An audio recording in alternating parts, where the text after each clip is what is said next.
యేసుక్రీస్తునందు ప్రియమైన సహోదరి సహోదరులారా, విశ్వాసులారా, ఈరోజు సామాన్య 19వ ఆదివారమును కొనియాడుతూ ఉన్నాము.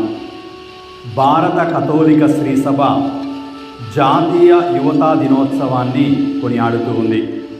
ప్రియులారా, ఒకవైపు నీటిపై నడిచే విశ్వాసం, మరొక వైపు క్రీస్తును చూడగలిగే విశ్వాసం మనందరికీ ప్రభు అనుగ్రహిస్తున్నారు.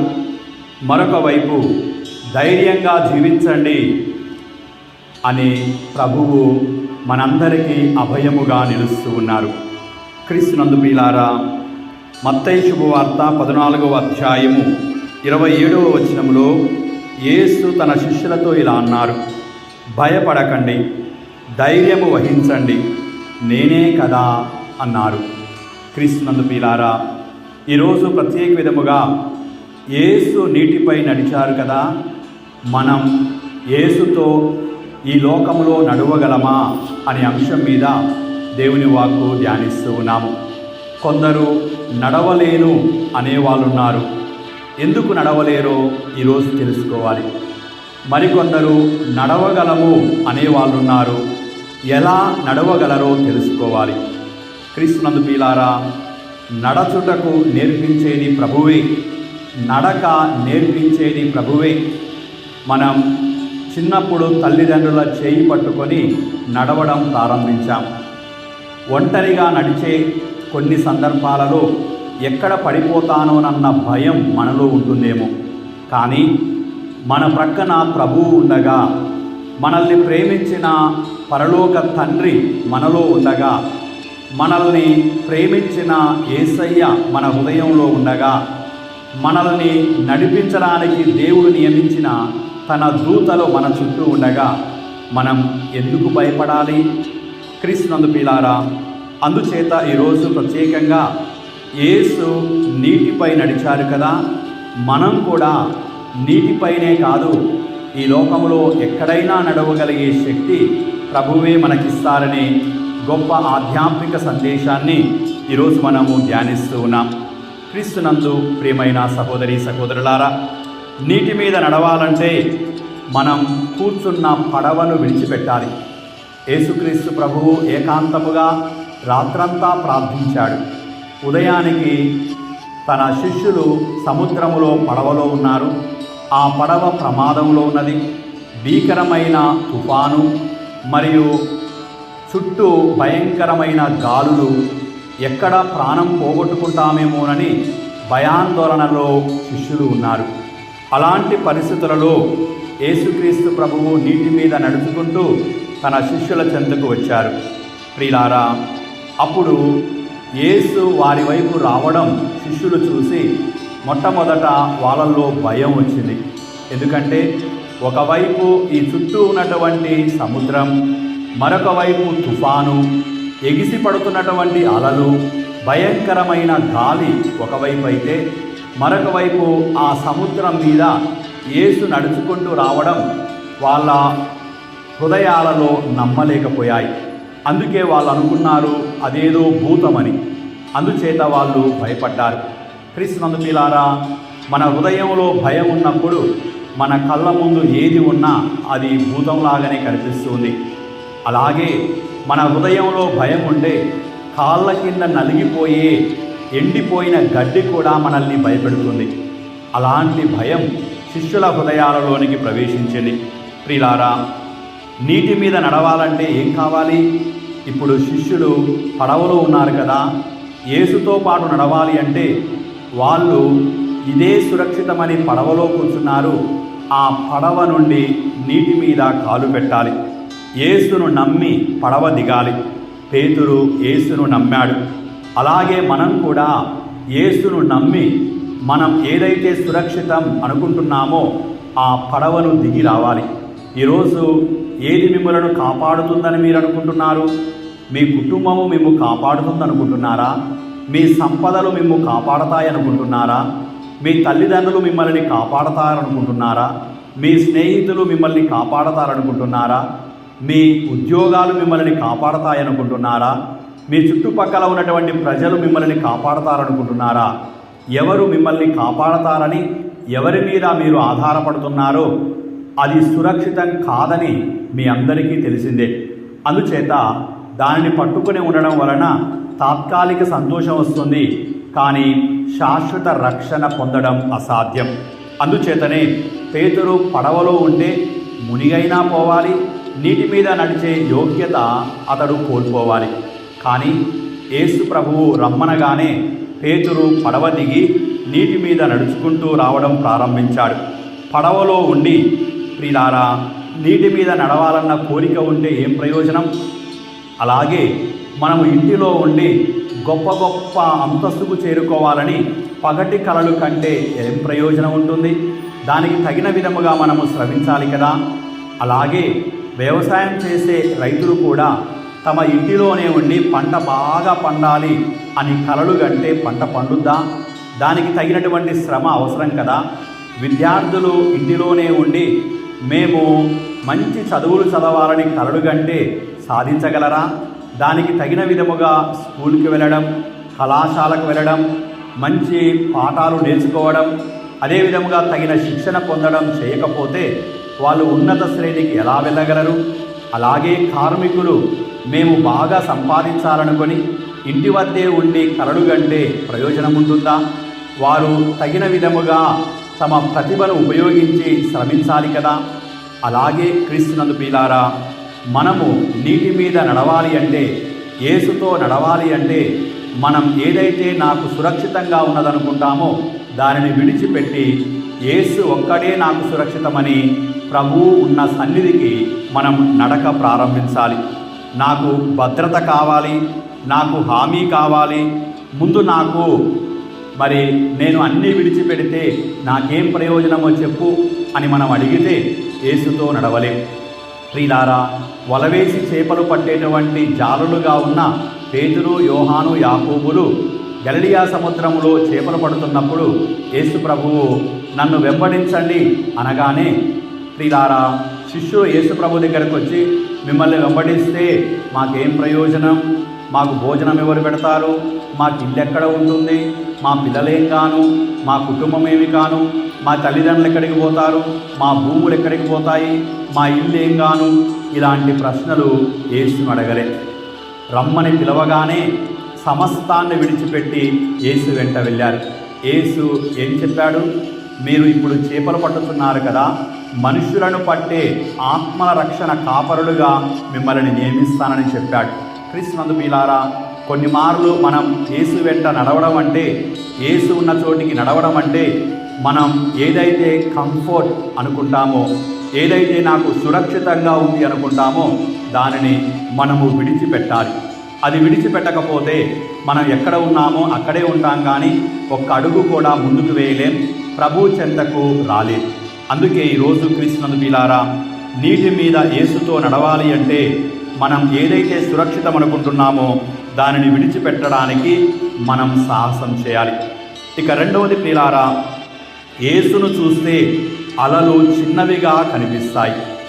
యేసును చూడకపోతే నీ చుట్టూ ఉన్న ప్రపంచం చాలా పెద్ద సమస్యగా కనిపిస్తుంది. మనం దేనిని చూస్తున్నామో అదే మన జీవిత స్థితిగా మారుతుంది. సమస్యలను చూడడం ప్రారంభిస్తే భయం ఉంటుంది, మనుషులను చూడడం ప్రారంభిస్తే నిరాశ ఉంటుంది, బలహీనతలను చూడడం ప్రారంభిస్తే కృంగిపోతాం. కానీ యేసును చూస్తే పరిస్థితులు మారకపోయినా మన హృదయం మారుతుంది. మనం దేవుని మీద ఆధారపడడం ప్రారంభిస్తాం. అందుచేత అలలను చూస్తూ ప్రియులారా, యేసు వైపు మన ప్రయాణం సాగడం అసాధ్యం. యేసుపై నమ్మకం ఉంటేనే మనం ముందుకు సాగగలం. కొన్ని మార్లు నేను యేసునే చూస్తున్నాను అని ప్రపంచాన్ని చూస్తూ ఉంటే అది నిన్ను నీవు మోసం చేసుకున్నట్లే. అందుచేత క్రీస్తునందు ప్రియులారా, యేసును చూస్తే కొండంత సమస్య కూడా చిన్నగా కనిపిస్తుంది. ఎందుకంటే ప్రియులారా, నాలో ఉన్న యేసు నాకు పరిష్కారం చూపిస్తాడన్న నమ్మకం ప్రియులారా, ఎంత పెద్ద సమస్యనైనా అధిగమించేటువంటి గొప్ప దేవుని శక్తి మనకు లభిస్తూ ఉంది. మన కళ్ళ ముందు ఎత్తైన పర్వతం ఉన్నా ఎలా ఎక్కగలం? అని మీరు అనుకుంటారేమో. కానీ నిన్ను ప్రభువు మనకిచ్చిన రెక్కల చేత ఎగిరి మనం ఎంత ఉన్నతమైన పర్వతమైనా ఎక్కగలం. అలాంటిదే సమస్యలు కూడా. మనం కళ్ళతో పర్వతాన్ని చూస్తున్నాం, సమస్యలు చూస్తున్నాం, అసాధ్యం అనుకుంటున్నాం, వెళ్ళలేమనుకుంటున్నాం, చేయలేమనుకుంటున్నాం, నేను కాదనుకుంటున్నాం. చివరికి ఎక్కడ ఉన్నామో అక్కడే ఉండిపోతున్నాం. కానీ యేసును చూస్తే క్రీస్తునందు పిల్లారా, ప్రభువు భయంకరమైన సిలువను మోసుకుంటూ కల్వరి కొండ వరకు ఎక్కగలిగాడు. అలాగే యేసు నాకు తోడుంటే కల్వరి కొండేమిటి ప్రియులారా, ప్రభువు నన్ను పరలోకం వైపుకు కూడా నడిపించగలడు అన్న ధైర్యం, విశ్వాసం మనలో కలుగుతోంది. మూడవదిగా ప్రియులారా, విశ్వాసం మాటల్లో కాదు, మన అడుగులో కనిపించాలి, మన నడకలో కనిపించాలి. మనం కేవలం నాకు విశ్వాసం ఉన్నదని చెబితే సరిపోదు. కొన్ని మార్లు ప్రభువా నిన్ను నమ్ముచున్నానని చెప్పడం చాలా సులువే. కానీ నమ్మినప్పుడు నీకు ప్రభువు ఏం చేయమని చెప్పాడో అది చేయడమే కష్టంగా అనిపిస్తుంది. క్షమించమని చెబుతాడు, క్షమించగలవా? పాపమును విడిచిపెట్టమని చెబుతాడు, విడిచిపెట్టగలవా? అయితే ఇదే విశ్వాసానికి పరీక్ష. కొన్ని మార్లు క్రీస్తునందు పిల్లారా, మనం దేవుని సందేశాన్ని ఆలకించే సమయంలో గురువు ప్రైజ్ ద లార్డ్ అనమనగానే అందరూ చేతులెత్తి ప్రైజ్ ద లార్డ్ అంటారు. కానీ అలా ప్రార్థనలో మీరు మీ పాపపు జీవితం కోసం కన్నీళ్లు కార్చండి అంటే తలలు వంచి మీరు నవ్వుకుంటారే కానీ కళ్ళలోంచి నీళ్ళు వస్తాయా? ఎందుకంటే చేతులెత్తడం సులువే, కానీ కళ్ళల్లోంచి మీ హృదయ బాధను, పాప జీవితానికి కన్నీళ్లు కార్చడం అంత సులువేమీ కాదు. ప్రియులారా, యేసు పేతురును రమ్మనగానే అతడు తన పడవను దిగి నీటిపై అడుగులు వేస్తూ యేసు వైపుకు సాగాడు. అదే విశ్వాసం. ప్రభువు పిలవగానే నా వెనుక ఏమున్నది, నాలో ఏమున్నది, నా దగ్గర ఏమున్నది అని ఆలోచించకుండా నేను ఎంత బలహీనుడనైనా, నాలో ఉన్నటువంటి శక్తి సరిపోకపోయినా నేను ప్రభు దగ్గరికి వెళ్ళాలి. కొన్ని మార్లు క్రీస్తునందు పిల్లారా, మనం చర్చికి రావడానికి చాలా సాకులు చెబుతాం. ఈరోజు వ్యవసాయ పనులున్నాయనో, లేదా వివాహాలున్నాయనో, ఫంక్షన్లు ఉన్నాయనో, ఇంటి వద్ద చాలా పనులున్నాయనో, ఆరోగ్యం సహకరించడం లేదనో, ఇంకా ఇలాంటివి ఎన్నెన్నో మనము చర్చికి వెళ్ళడానికి అవి నిజాలే కావచ్చు. కానీ అవి మనము చర్చి దగ్గరికి వెళ్ళడానికి, పూజలో పాల్గొనడానికి, ప్రార్థన చేయడానికి ఆటంకాలు ఎట్టి పరిస్థితుల్లో కాకూడదు. ప్రియులారా, పేతురు తనకు ఆటంకాలు ఎన్నో ఉన్నాయి. ఎందుకంటే మొట్టమొదటిసారి నీటి మీద నడవడం అంత సులువేమీ కాదు. కనుక అతడు సాహసం చేశాడు, అడుగు ముందుకు వేశాడు. ప్రియులారా, అతడు వేసిన మొదటి అడుగు ప్రభువు వైపు చూసి వేసిన అడుగు. అందుచేతనే అతడు మునిగిపోలేదు. రమ్మనగానే పేతురు పడవ దిగి నీటి మీద నడవడం ప్రారంభించాడు. విశ్వాసం ఉంటే భూమి మీద నడవడమే కాదు, నీటి మీద నడవడమే కాదు, ఆకాశంలో కూడా నడవగలిగే శక్తి సామర్థ్యాలు దేవుని నుండి మనము పొందుతాం. కనుక ప్రియులారా, మన విశ్వాసం మాటల్లో కాదు, మన నడతలో, మన నడకలో, మన ప్రవర్తనలో ఉండాలన్నది ఈరోజు మనం నేర్చుకోవాలి. నాలుగవదిగా ప్రియులారా, తుఫాను వచ్చినప్పుడు మన విశ్వాసము యథార్థమైనదా లేదా అని మనకి అర్థమవుతుంది.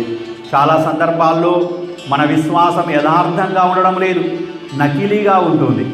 కేవలం బాహ్యంగా కొంతమంది చాలా దృఢంగా కనిపిస్తారు, కానీ చిన్న సమస్యలాగానే ఎంతో బలహీనులుగా మన కళ్ళ ముందుంటారు.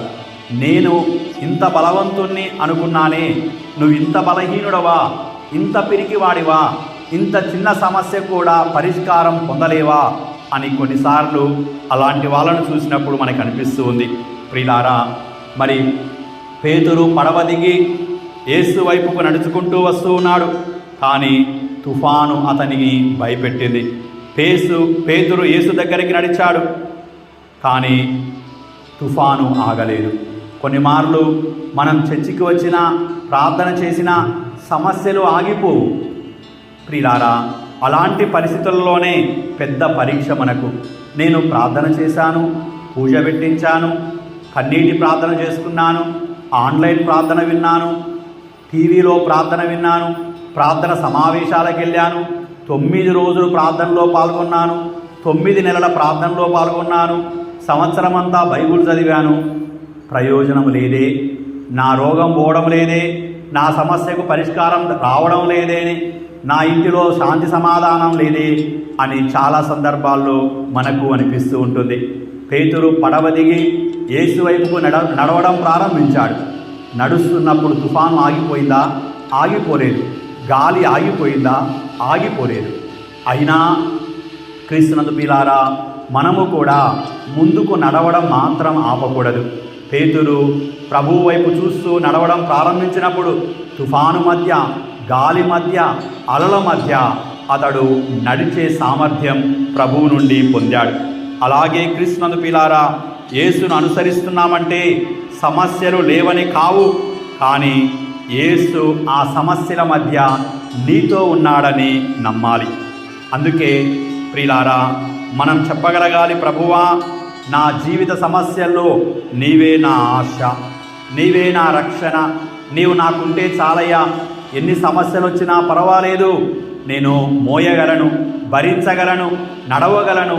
ఎందుకంటే నడిపించేవాడవు నీవే, రక్షించేవాడవు నీవే, ప్రేమించేవాడవు నీవే, మోసేవాడవు నీవే, నన్ను గమ్యానికి చేర్చేవాడవు నీవేనని క్రీస్తునందు ప్రియులారా, తుఫానులు మన జీవితాన్ని ముంచివేయాలనుకున్నప్పుడు, పొట్టువలే మనల్ని కొట్టుకొని పోయేలా చేసినప్పుడు మనం ప్రభుని మీద ఆధారపడాలి. ప్రియులారా, అందుకే ఈరోజు మీ జీవితంలో ఎలాంటి తుఫానులు ఉన్నాయో ఆలోచించండి. ఎందుకంటే ఏ ఒక్కరూ కూడా ఈరోజు ఇప్పుడున్న ప్రపంచంలో నేను సురక్షితంగా ఉన్నానని చెప్పలేని పరిస్థితి. ఏ రోజుకు ఆ రోజు లోపట భయాలు ఉంటానే ఉన్నాయి, చాలా భయాలున్నాయి. అందుకే మనం బయటికి రావాలన్నా భయమే, ఇంట్లో ఉండాలన్నా భయమే, పని చేయాలన్నా భయమే, ఏదైనా కార్యాన్ని ఆరంభించాలన్నా భయమే. అందుకే చాలామంది ఈ భయాల వలన ముహూర్తాలను నమ్ముకుంటున్నారు, దారాలను నమ్ముకుంటున్నారు. ఎవరైనా మంచి ప్రార్థన చేసే బోధకుడు ఉంటే వారితో ప్రార్థన చేయించుకొని, ప్రార్థనతో నేను పని ఆరంభిస్తాను. మీకు ప్రభువుపై నమ్మకం కాదు, కానీ ఎవరో చేసిన ప్రార్థనపై నీకు నమ్మకం, లేదా ఎవరో గీసిన గీతలపై నీకు నమ్మకం, ఎవరో ఇచ్చిన దారాలపై నీకు నమ్మకం, కానీ నిన్ను రక్షించ శక్తి గల ప్రభువుపై మాత్రం నీకు నమ్మకం లేదు. ఇదే జరుగుతుంది మన జీవితంలో. అందుచేతనే మనం ఇది మంచి ముహూర్తమేనా, ఇది సరైన సమయమేనా, ఇప్పుడు చేసే కార్యము సఫలీకృతమవుతుందా, ఇప్పుడైనా ఈ రోజైనా మనము మొట్టమొదట స్కూల్కి వెళ్ళాల్సింది. ఈరోజు వెళ్తే మనకి రోజంతా కూడా, సంవత్సరం అంతా మంచి జ్ఞానం వస్తుందా? ఈరోజు మనం వ్యవసాయ పనులు ప్రారంభిస్తే ఈ సంవత్సరం పంటలు మంచిగా పండుతాయా? ఈరోజు మొదటిసారి నేను చర్చికి వెళ్తే నాకు మేలు జరుగుతుందా? ప్రియులారా, ఇలాంటి అనవసరమైనటువంటి ప్రలోభపూరితమైనటువంటి ఆలోచనలతో మనం ఆయనపై ఉంచవలసినటువంటి విశ్వాసాన్ని లోకముపై, మనుషులపై, పరిస్థితులపై మనము ప్రభావితులమవుతూ ఉన్నాం. అందుచేతనే అలాంటి తుఫానులు మనకు వచ్చినప్పుడు మనము క్రీస్తునందు ప్రియులారా దేవుని చూడలేకపోతున్నాం, దేవుని సాన్నిధ్యాన్ని చూడలేకపోతున్నాం, దేవుని దగ్గరికి రాలేకపోతున్నాం, దేవుని మీద ఆధారపడలేకపోతున్నాం. ఇదే మనందరికీ మన విశ్వాస జీవితంలో పెద్ద పరీక్ష. 5వదిగా ప్రియులారా, మునిగిపోతున్నప్పుడు కూడా పేతురు యేసునే పిలిచాడు. ఇదే గొప్పతనం. పేతురు చుట్టూ ఉన్నటువంటి భయంకరమైన గాలులకు భయపడ్డాడు. ఎప్పుడైతే యేసును చూడడం మాని తనలో ఉన్న భయాన్ని చూడడం ప్రారంభించాడో అప్పుడు సహజంగానే ఆయన సముద్రంలో మునిగిపోతూ ఉన్నాడు. అలాంటి పరిస్థితులలో పేతురు చేసిన ఒకే ఒక మంచి పని, మనం చేయని పేతురు చేసిన మంచి పని, ఆ సమస్యలలో, ఆ బాధల్లో పేతురు ప్రభువా నన్ను రక్షించు అని ప్రార్థించాడు. మనము అలాంటి పరిస్థితులు వచ్చినప్పుడు లోకం వైపు చూస్తాం, మనుషుల వైపు చూస్తాం, అయ్యో నేను చనిపోతున్నానని మనం నిరాశ చెందుతాం. కానీ ప్రభువా నన్ను రక్షించు అని ప్రభువు వైపు చూడం. పేతురు మునిగిపోతూ కూడా తను నమ్మినటువంటి ప్రభువుపై నమ్మకముతో ప్రభువా నన్ను రక్షించు అన్నాడు. అలా అనగానే ప్రియులారా, బహుశా ప్రార్థన ముగియక మునుపే యేసు తన చేయి చాచి పేతురును పట్టుకున్నాడు. విచిత్రం ఏమిటంటే ప్రియులారా, ఆ పడవ యేసుకు కొద్దిగా దూరముగానే ఉన్నది. కానీ ఇప్పుడు పేతురు నీటి మీద నడుచుకుంటూ యేసుకు చాలా దగ్గరగా వచ్చాడు. దూరంగా ఉన్నప్పుడు యేసు వైపు చూడగలిగాడు, దగ్గరగా ఉన్నప్పుడు యేసు వైపు చూడలేకపోయాడు. కొన్ని మార్లు క్రీస్తునందు ప్రియులారా, శోధనలు మనము దూరంగా ఉన్నప్పుడు వచ్చేవి కావు, దేవునికి దగ్గరగా వచ్చినప్పుడు కూడా శోధనలు వస్తాయి. పడిపోవడానికి సిద్ధపడేటువంటి శోధనలు వస్తాయి. ఆ పరిస్థితులలో కూడా నేను దేవునికి దగ్గరగానే ఉన్నాను కదా, పూజలోనే ఉన్నాను కదా, ప్రార్థనలోనే ఉన్నాను కదా అనుకోరాదు. మనం పూజలో ఉన్న, ప్రార్థనలో ఉన్న శోధన రాదు అని గ్యారెంటీ లేదు. శోధన ఎప్పుడు వచ్చినా, బలహీనత ఎప్పుడు వచ్చినా మన దృష్టి ప్రభువు మీదనే ఉండడం మనము నేర్చుకోవాలి. పేతురు ఎప్పుడైతే మునిగిపోతున్నాడో ప్రార్థించగా ప్రభువు చేయందించి ప్రియులారా అతన్ని తిరిగి నీటిపై నిలబెట్టాడు, చేరవలసినటువంటి పడవలోనికి చేర్చాడు. మనల్ని ప్రభువు ప్రియులారా క్రైస్తవ సంఘం అనే పడవలోనికి చేర్చుతాడు, పరలోక రాజ్యం అనే పడవలోనికి చేర్చుతాడు, నిత్య జీవం అనేటువంటి పడవలోనికి మనల్ని చేర్చుతాడు. అప్పుడు అది సురక్షితమైన స్థలం. ప్రభువు మనల్ని ఎక్కడికి నడిపిస్తాడో అది సురక్షితమైన స్థలమే, కానీ మనమున్న పడవ సురక్షితమని మనం ఎప్పుడూ అనుకోకూడదు. పేతురు పడవ దిగాడు, అది సురక్షితం కాదని ఎరిగాడు. ప్రభువు చెంతకు వచ్చాడు, ఆయన వైపు చూశాడు, మునిగిపోతూ ప్రభువా నన్ను రక్షించని ప్రార్థించాడు. ప్రభువు తిరిగి పడవలోనికి నడిపించాడు. ప్రభువు నడిపించిన పడవ సురక్షితమైనది. అప్పుడు ప్రభువు గాలిని గద్దించాడు, శాంతి సమాధానాలు వచ్చాయి. ప్రభువు మనలోనికి వచ్చినప్పుడు మనలో శాంతి సమాధానాలు ఉంటాయి. కనుక క్రీస్తునందు ప్రియులారా, పేతురు విశ్వసించాడు, నీటి మీద నడవగలిగాడు. పేతురు బలహీనపడ్డాడు, మునిగిపోవడం ప్రారంభించాడు. పేతురు ప్రార్థించాడు, రక్షించబడ్డాడు. అలాగే దేవుని నమ్మండి, మీరు ఈ భూలోకంలో ఎక్కడైనా నడవగలరు. బలహీనపడ్డప్పుడు మీరు మునిగిపోవడం చూస్తారు. ప్రార్థన చేసినప్పుడు తిరిగి దేవుని సహాయముతో లేవడం ప్రారంభిస్తారు. ఎందుకంటే యేసు మీ చేయి పట్టుకోవడమే కాదు, ఆయన మిమ్మల్ని సరిదిద్దుతాడు కూడా. పేతురు చేయిని యేసు పట్టుకున్నాడు. పట్టుకోవడమే కాదు, అల్ప విశ్వాసి నీవేళ సందేహించావని అతన్ని మందలించాడు, సరిదిద్దాడు. అందుచేత క్రీస్తునందు ప్రియులారా, అందరం పడవలో కూర్చొని అద్భుతం చూడాలనుకుంటున్నాం, కానీ అద్భుతము జరగదు. పడవ దిగి యేసు చెంతకు నడవడం ప్రారంభిస్తేనే నీవు అద్భుతం చూస్తావు. కనుక ఈరోజు క్రీస్తునందు ప్రియులారా, యేసు నీటిపై నడిచిన ఈ అనుభవం, పేతురు నీటిపై నడిచిన ఈ అనుభవం క్రైస్తవ విశ్వాసి క్రీస్తుతో నడిచే అనుభవంగా మారాలి. అదే ఈరోజు మనందరం కూడా దేవుని వాక్కు ఆధారంగా నేర్చుకుంటూ ఉన్నాం.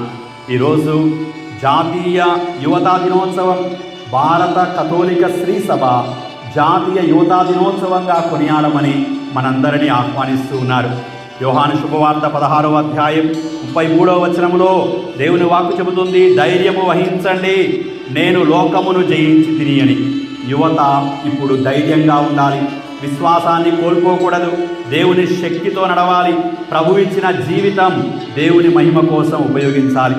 కనుక క్రీస్తునందు ప్రియులారా, ఈ రోజుల్లో యువత శక్తి తక్కువగా అంచనా వేయడానికి లేదు. కాబట్టి మీరు కూడా వయస్సుతో కాదు, యవన మనస్సుతో జీవించడం ప్రారంభించాలి. యువత ప్రపంచాన్ని అనుసరించకూడదు, క్రీస్తును అనుసరించు సాగాలి. యువత తమ ప్రతిభను మాత్రమే నమ్ముకోవడం కాదు, దేవుడిచ్చిన ప్రతిభను దేవుని సేవ కోసం వెచ్చించడం ప్రారంభించాలి.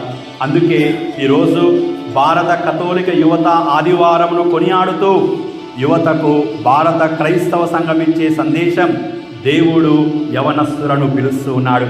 దేవుడు నోవాను పిలిచినట్టుగానే, అబ్రహామును పిలిచినట్టుగానే, యాకోబును పిలిచినట్టుగానే, ఈసాకును పిలిచినట్టుగానే, యోసేపును పిలిచినట్టుగానే, దావీదును పిలిచినట్టుగానే, సామువేలును పిలిచినట్టుగానే, దానియేలును పిలిచినట్టుగానే, శిష్యులను పిలిచినట్టుగానే, పౌలు గారిని పిలిచినట్టుగానే, పునీతులందరినీ పిలిచినట్టుగానే నిన్ను నన్ను కూడా ప్రభువు పిలుస్తున్నాడు. మరి ప్రభువు పిలుపుకు ప్రభువా నేను సిద్ధంగా ఉన్నాను అని చెప్పే సమాధానం మన నోటి నుండి రావాలి. రెండవది, యవనాన్ని ఎవరి చేతికి మరొకరు తృణీకరించేలా మన జీవితం ఉండకూడదు. ప్రియులారా, మనం దేవుని సందేశాన్ని ఇవ్వగలిగే యవనస్తులుగా ఉండాలే కానీ బలహీనమైన యవనస్తులుగా మనం జీవించకూడదు. ప్రియులారా, యువత లోకం ఇచ్చే గుర్తింపు కోసం ప్రాకులాడకూడదు. క్రీస్తులోనే మనకు గుర్తింపు ఉన్నదని ప్రయాసపడాలి. కాబట్టి క్రీస్తునందు ప్రియులారా, ఈరోజు మనందరం కూడా జాతీయ యువతా దినోత్సవ సందర్భంగా భారత కథోలిక యవనస్తుల కోసం, భారతదేశంలోని యువత కోసం ప్రత్యేకంగా ప్రార్థించుదాం. సమస్యలకు పరిష్కారమైన యవనస్తులే, సందేశాన్ని బోధించడానికైనా యవనస్తులే, మార్గదర్శకం చేయగలిగేది యవనస్తులే, ప్రతిభావంతులు యవనస్తులే.